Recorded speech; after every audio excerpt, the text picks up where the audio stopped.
భవతి భిక్షాం దేహి అంటే శత్రువుకు కూడా అన్నం పెట్టే నేల. పాహిమాం రక్షమాం అంటే ఎదుటివాడి ప్రాణానికి తన ప్రాణాన్ని పణంగా పెట్టే నేల.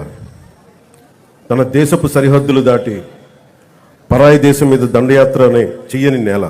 అలాంటి నేల మీద ముష్కరమూకలు దండయాత్రలు చేసిన ఈస్ట్ ఇండియా కంపెనీ బ్రిటిష్ సామ్రాజ్యవాదులు ఈ నేల సంపదలని కొల్లగొట్టిన వర్తమానంలో నియంతృత్వ ధోరణితో ప్రజా జీవితాన్ని అస్తవ్యస్తం చేస్తూ ప్రభుత్వ ఖజానాన్ని ఆస్తుల్ని దోపిడీ చేసిన ఎవరిని కూడా ఈ దేశ ప్రజలు కాలానుగుణంగా వీరందరికీ చాలా బలమైన గుణపాఠాలు నేర్పారు.